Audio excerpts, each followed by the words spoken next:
Hello guys, welcome to Forbes Africa News. Here is the place to be. We tell African hero stories. Today we gonna dig deep into Burkina Faso 5th President Ibrahim Traoré. Before we talk about Ibrahim Traoré, we will tackle Burkina Faso. Burkina Faso, is a landlocked country in West Africa. It covers an area of 274,223 square kilometers, 105,878 square miles, 5, bordered by Mali to the northwest, Niger to the northeast, Benin to the southeast, Togo and Ghana to the south, and Ivory Coast to the southwest. As of 2021, the country had an estimated population of 23,674,480, previously called the Republic of Upper Volta, 1958 to 1984. It was renamed Burkina Faso by President Thomas Sankara. Its citizens are known as Burkinabe, and its capital and largest city is Ouagadougou. Burkina Faso is one of the least developed countries in the world, with a GDP of $16.226 billion. Approximately 63.8% of its population practices Islam, while 26.3% practice Christianity. The country's official language of government and business was formerly French. Its status was relegated by a constitutional amendment ratified in January 2024, turning French into a working language of the country, alongside English. 15. There are 60 indigenous languages officially recognized by the Burkinabe government, with the most common language, Mo, spoken by over half the population. 17. The country has a strong culture and is geographically biodiverse, with plentiful reserves of gold, manganese, copper, and limestone. Burkinabe art has a rich and long history, and is globally renowned for its orthodox style. 18. The country is governed as a semi-presidential republic with executive, legislative, and judicial powers. Burkina Faso is a member of the United Nations, La Francophonie, and the Organization of Islamic Cooperation.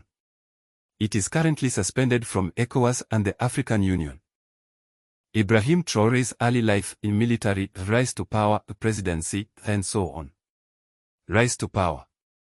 Traoré was part of the group of army officers that supported the January 2022 Burkina Faso coup d'etat and brought the patriotic movement for safeguard and restoration military junta to power.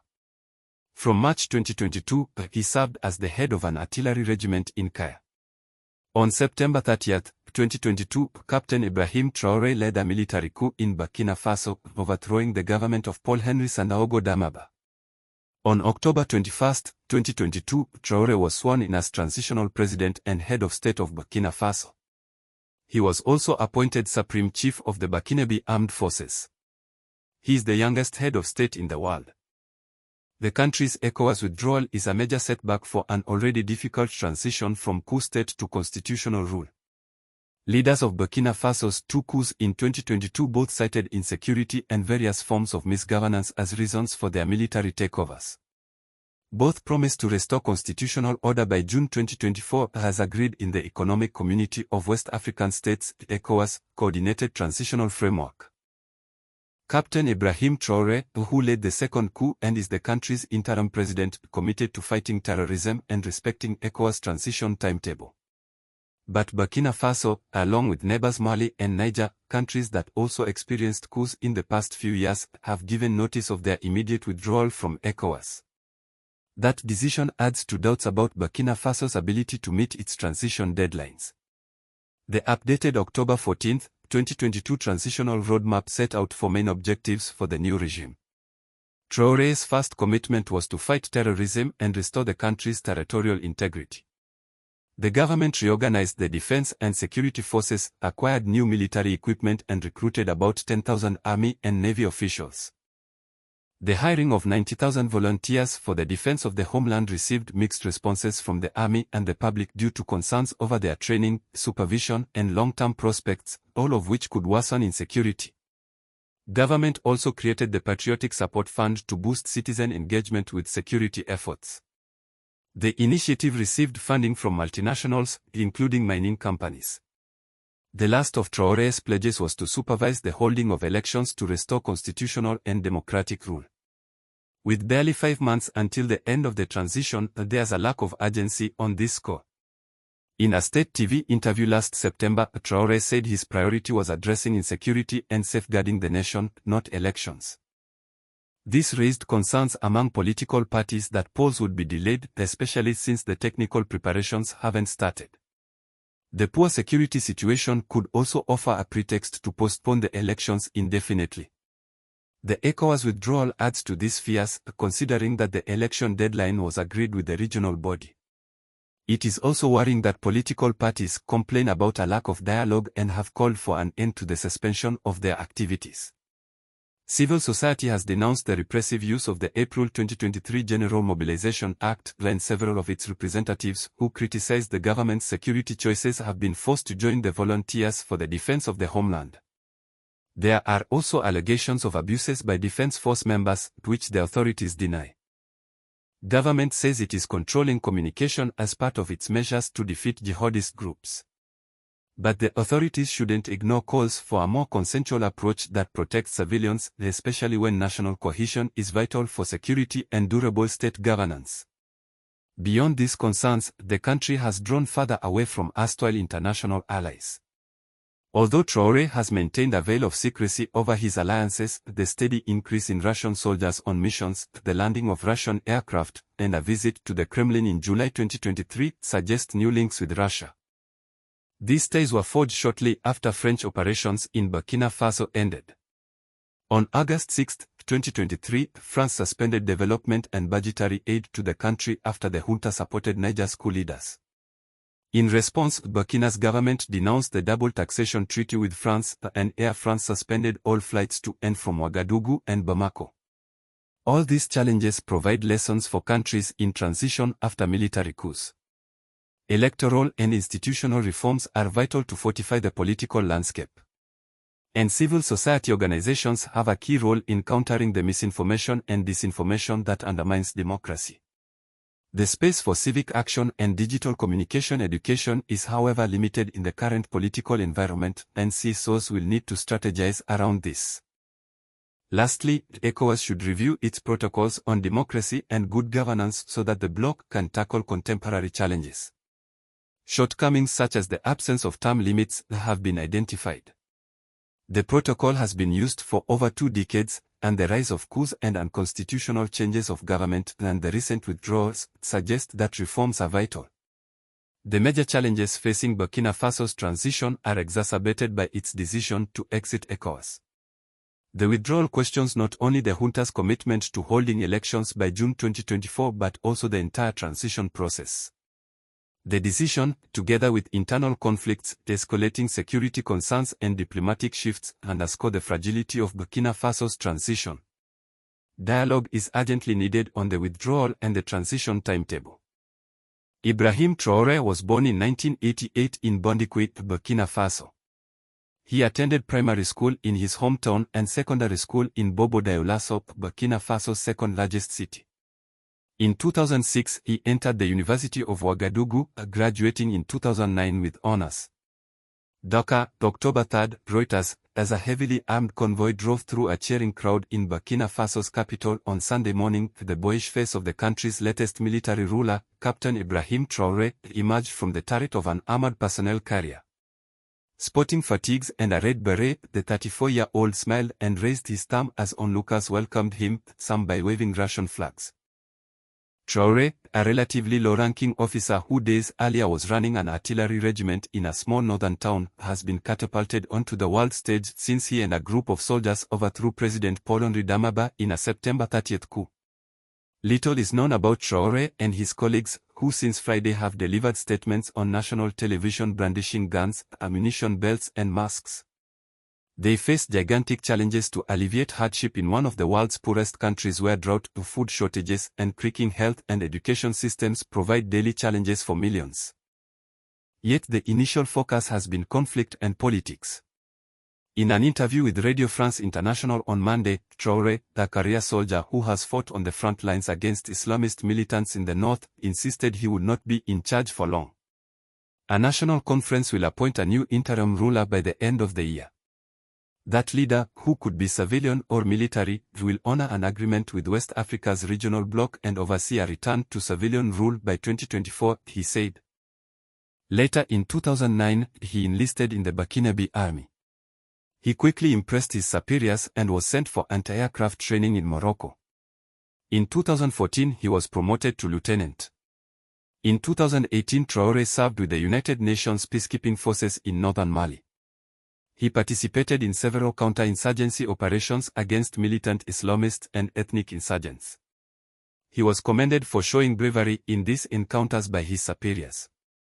In 2019 he was stationed in the north of Burkina Faso, where an insurgency raged. He was later promoted to captain. The rebel insurgency has had grave consequences for the people of Burkina Faso. By late 2021 a humanitarian crisis was evident in many parts of the country. A quarter of the population faced food insecurity. Food shortages were common in many areas. Various insurgent groups roamed freely in the countryside. Some were allied with Islamic State, others with Al-Qaeda. In January 2022, a military coup led by Paul-Henri Sandaogo Damiba overthrew the civilian government. "We did not come to continue, we did not come for a particular purpose," he said. "All that matters when the level of security returns is the fight, its development." Still, an early picture has emerged of what Traoré's junta intends to do with its time in power. Their moves, which may include army reform and ties to new international partners such as Russia, could alter politics in West Africa and change how Burkina Faso fights an Islamist insurgency that has killed thousands and forced millions to flee. Army officers initially supported Damiba when he took power in his own coup in January, promising to defeat the Islamists. But they quickly lost patience. Damiba refused to reform the army, Traoré's junta said. Attacks worsened. Just last week, at least 11 soldiers were killed in an attack in the north. Meanwhile, Russia has expressed support for the coup just as regional neighbors and Western powers condemned it.